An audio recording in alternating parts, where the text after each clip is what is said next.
નમસ્કાર. નીતિન પટેલનો સળગતો ધડાકો. લોકસભાની ચૂંટણીના પરિણામો બાદ હવે ભાજપ અને કોંગ્રેસ વચ્ચે રાજકારણ ગરમાઈ રહ્યું છે.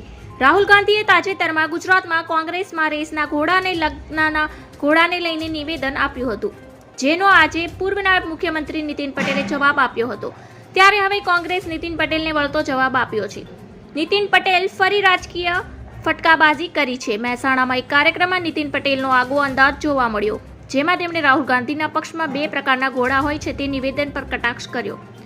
નીતિન પટેલે કહ્યું કે ભાજપ પાસે હરિભાઈ જેવા રેસમાં દોડનારા ઘોડા જ છે. સાથે જ નીતિન પટેલે કહ્યું કે કોઈના ઘરે લગ્ન હોય કે કોઈની ઈચ્છા હોય કે નાચનાર ઘોડા પર વરઘોડો કાઢવો હોય તો કોંગ્રેસવાળાને બોલાવી દેજો. મનીષ દોશીએ કહ્યું કે ભાજપમાં હાલ કુલ 3 જૂથ કાર્યકર અને જૂથના પાયાના વર્ષો જૂના કાર્યકરોનું જે સતત અપમાન અને અવગણના સહન કરે છે. બીજી જૂથ સંત્રી અને મંત્રીનું લાભાર્થી જૂથ છે. તે કોન્ટ્રાક્ટર ખનીજ ચોરી બદલ બઢતી અને તેમાં મલાઈ ખાવાનું કામ કરે છે. ધન્યવાદ. જય હિન્દ.